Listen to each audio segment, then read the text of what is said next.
Welcome to Master Your Money, Budgeting, Saving, and Debt-Free Living. I'm your host, Nate Tanner.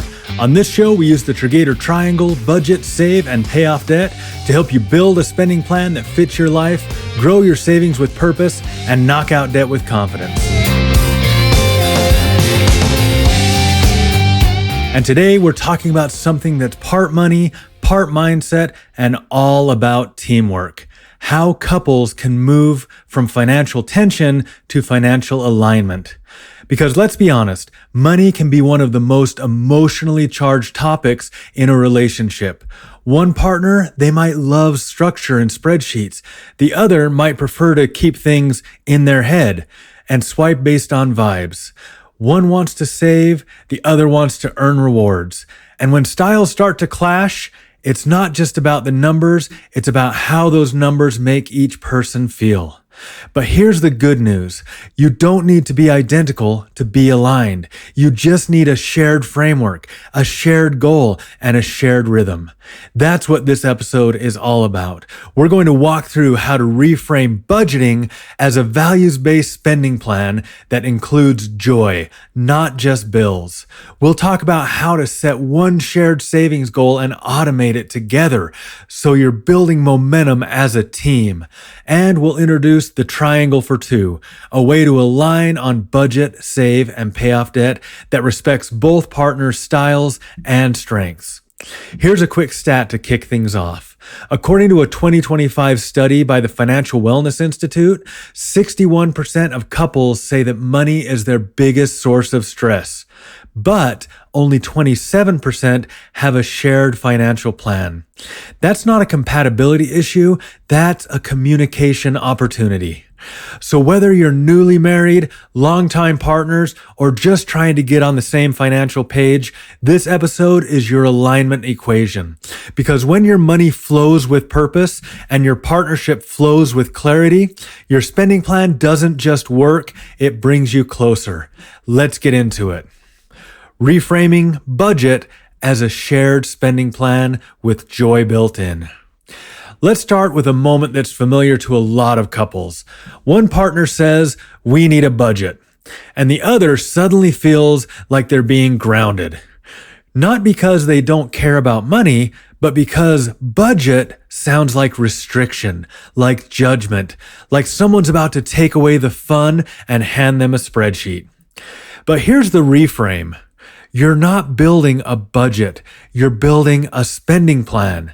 A spending plan isn't about cutting. It's about assigning. It's about giving every dollar a job that reflects your values, your goals, and yes, your joy.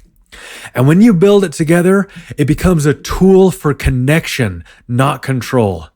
Let me tell you a quick story. A couple that I worked with had this exact tension. The husband loved buying car parts for the hot rod that he was building. It was his hobby, his outlet, his joy. But every time his wife brought up budgeting, he shut down. Why?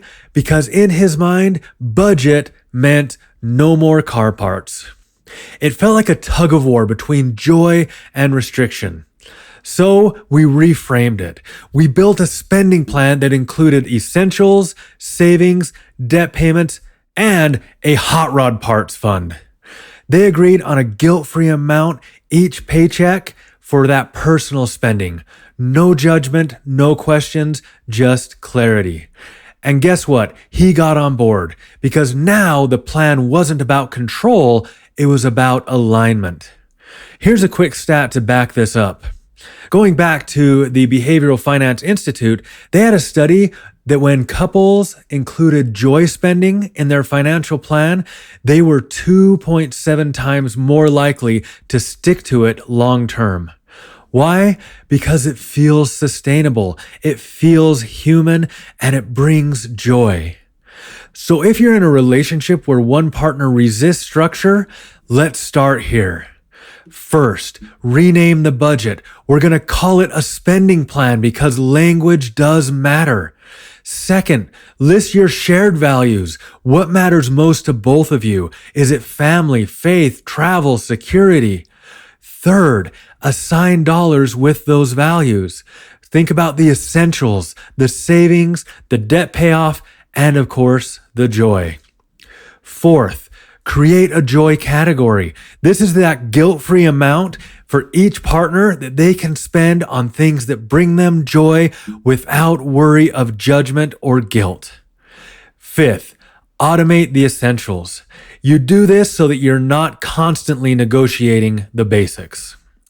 Remember, we're not going to focus on perfection. This is all about progress with purpose.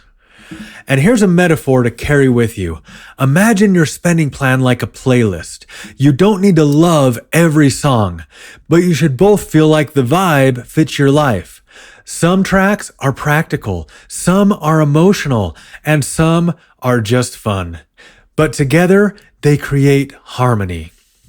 Remember in Friends when Ross and Rachel couldn't agree on what taking a break meant?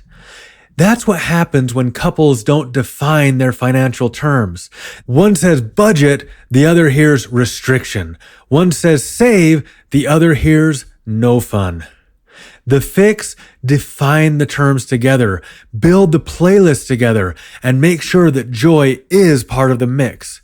Because when your spending plan reflects your values and includes joy, you're not just managing money, you're building trust. One shared goal, how to build trust through savings. Let's talk about something powerful that often gets overlooked in couples' financial conversations: shared wins. Because when you're trying to align financially, it's easy to focus on what's not working. The tension, the mismatched styles, the credit card balance that keeps growing. But what if you flipped the script and started with one thing that you can both agree on? For many couples, that one thing is savings. You both want security. You both want peace of mind. You both want to stop feeling like you're one surprise away from stress.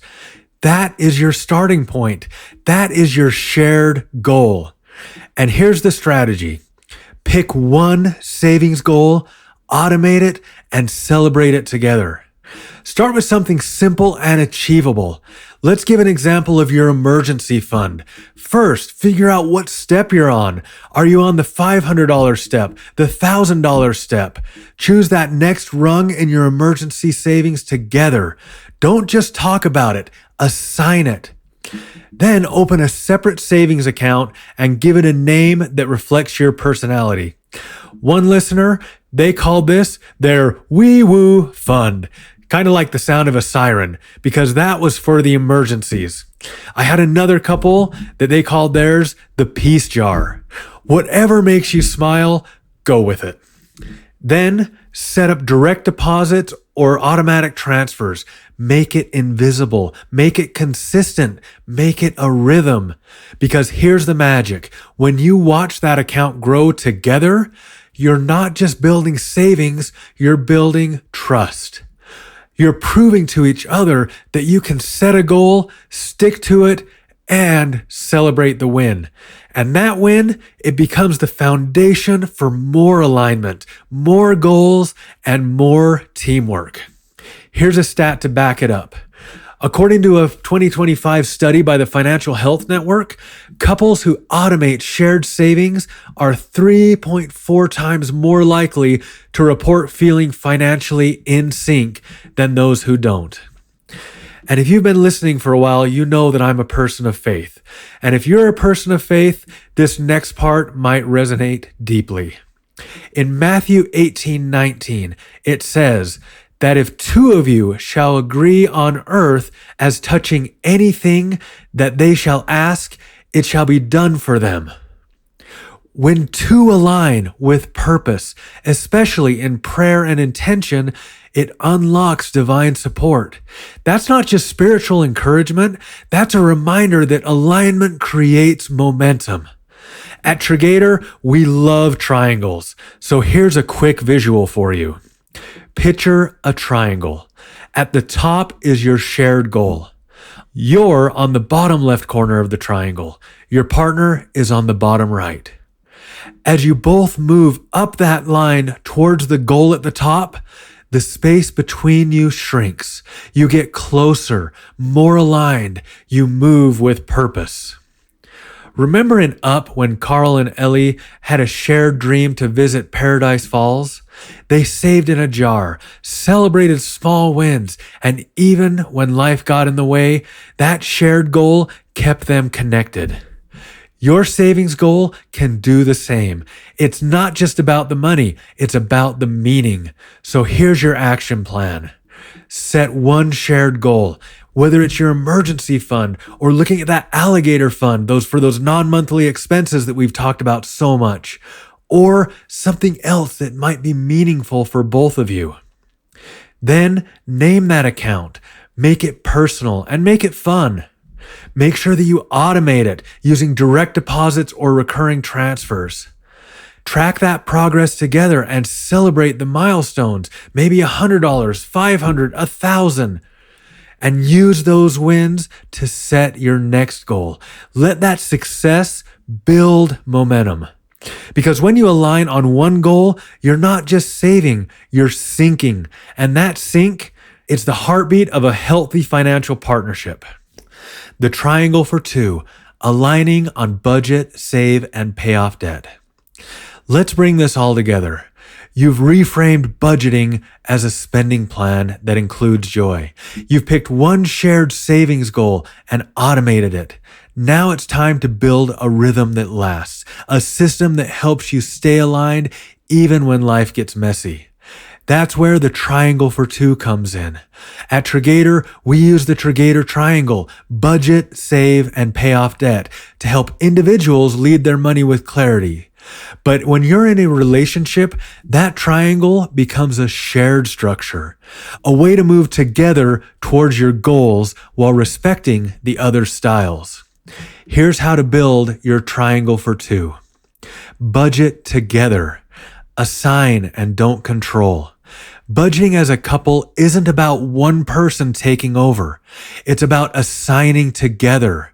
Start with a paycheck-based spending plan. Sit down together and ask, what are our essentials? What are our shared values? What are our non-negotiables? And what are our joy categories? Then assign dollars to each category. Not perfectly, not rigidly, just intentionally. And here's the key. Each partner gets a personal spending amount. No judgment, no tracking, just freedom within the framework. This removes the parent-child dynamic that often creeps into couples' finances. You're not monitoring each other, you're leading together. Save together. Automate and celebrate. Use the SAFER method. S, save for. A, alligators, those non-monthly expenses that can bust your budget. F, fun, the joyful spending. E, emergencies as part of your peace of mind fund. And R, retirement, your future paycheck. Assign an amount to each paycheck to these funds. Automate those transfers, track your progress together, and celebrate every milestone. Because savings isn't just about security, it's about shared success. Pay off debt together. Attack with strategy. Debt can be one of the most emotionally charged parts of a couple's financial life. One partner might want to pay it off aggressively. The other might see it as just part of life. Here's how to align. List all your debts together, those balances, interest rates, and even the emotional weight that may be around them. Pick a strategy. We've talked about the snowball where we take the smallest balance first, the avalanche where we're attacking that highest interest, or a custom plan where you may have something that's emotionally draining that you put up front. Then attack that first debt in your strategy. Make it a shared goal, a shared mission to get that down and paid. Track your progress visually. You can use a thermometer, a chart, or a whiteboard. And lastly, make sure that you celebrate every win. Even $100 paid off is a victory. Celebrate it together. Enjoy the win. And here's the mindset shift. You're not just paying off debt. You're buying back your paycheck because every payment is a vote for your future. Let's talk just a little bit about what happens when you may not agree. Because something that's the same about everyone is that we're all unique. Yes, I know it's a bad pun, but it's true. Even the most aligned couples, there are differences, and that's okay. Me, I love a good scary movie, but my wife, no way. She won't even let me tell her about the really good one that I saw last night. Her preference, a good rom-com or a Nicholas Sparks adaptation. But she knows those turn on my Mystery Science Theater style commentary. Does that mean no scary movies for me and no Notebook for her? Not at all. When we're together, we compromise. But when I travel, it's girls' night with Matthew McConaughey. Planning your spending plan is the same idea. You have shared goals. You have shared priorities. Those should be reflected, but you both should also have room for a little joy built in. Now, I know what you might be thinking. Nate, the problem isn't joy spending. So I get that. Sometimes the tension comes from different personal finance philosophies. Let's take a common one as an example. Credit card rewards. One partner, they love the idea. They want to put everything on the credit card, rack up those points. The other sees the risks, interest, overspending, fees, and they want to ditch the cards altogether. So what do? You go to the facts. Now here's how to assess the facts in our example of the credit card strategy. We're going to pull the last 12 months of statements.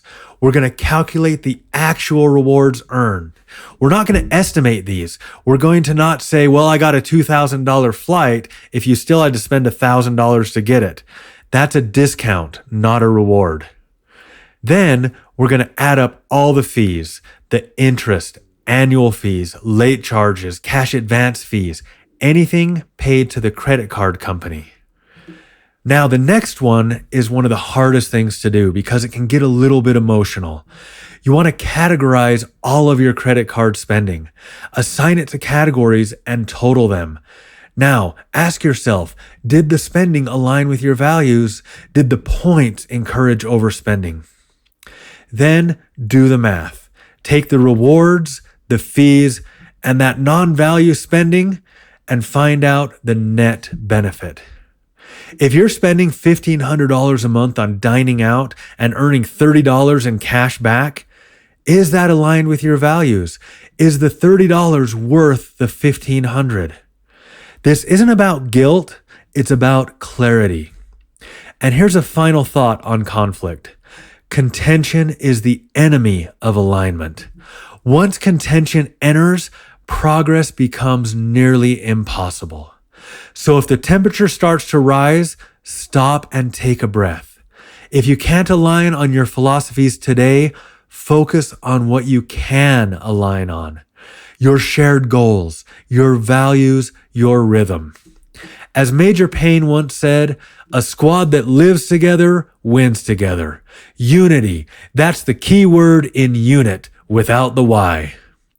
So lead with unity, lead with clarity, and when disagreement shows up, meet it with facts, not friction.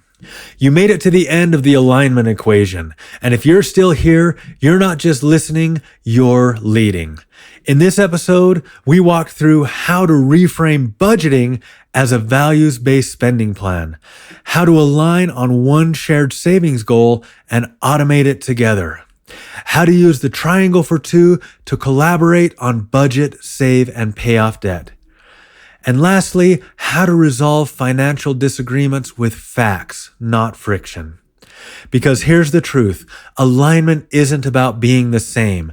It's about moving in the same direction. And when your spending plan reflects your values, your goals, and your joy, it doesn't just build wealth, it builds trust. Today's challenge is simple and powerful. Pick one shared savings goal with your partner, whether it's that emergency fund, that non-monthly alligator expense fund, or something else that is meaningful to both of you. Put it into automation. Set up a transfer or a direct deposit. And then assign in your spending plan that joy category, that guilt-free amount for each of you. And lastly, choose one financial disagreement to explore with facts, whether it's credit card rewards, subscriptions, or other spending habits. Do the math, go through, find out if it really is a philosophy that is helping your financial situation or not. And as you're doing this, don't aim for perfection. Aim for progress, because every aligned decision is a step towards unity. If you've got a win with your triangle for two, a shared goal you finally automated, or a budgeting breakthrough that got you closer, I would love to hear about it. Email me at podcast@Triggator.com, or you can message me on Instagram, Facebook, or X at Triggator. I would also love to hear your questions. We do talk about them. We bring them up on air, and we love to share those experiences and try to help you move towards alignment. If this episode helped you move from tension to teamwork, follow the show so that your next financial win doesn't float away. Leave a review, especially if this helped you ditch the friction and lead with clarity. Share this episode with a couple who's ready to stop fighting about money and start building together. And don't forget to follow @Triggator on social media for behind-the-scenes content, encouragement, and a few memes that might just make your day. Coming up next time, the Budget Mythbusters, debunking common money advice that doesn't fit your plan.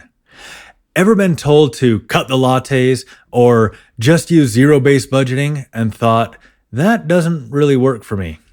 Well, next time, we're channeling our inner Mythbusters. We're testing the tips, challenging the cliches, and seeing which personal finance advice actually holds up under real-life pressure. We'll take popular money rules to the lab, run them through the Triggator lens, and separate the confirmed from the busted. Because your money isn't a formula or a fad. It's a system that should serve your life, not someone else's theory. Remember, your relationship isn't built on spreadsheets. It's built on shared values, shared goals, and shared wins. So lead with clarity, spend with purpose, and remember, you're not just budgeting together, you're building something that lasts. Thanks for listening to Master Your Money, Budgeting, Saving, and Debt-Free Living. I'm your host, Nate Tanner. See you next time.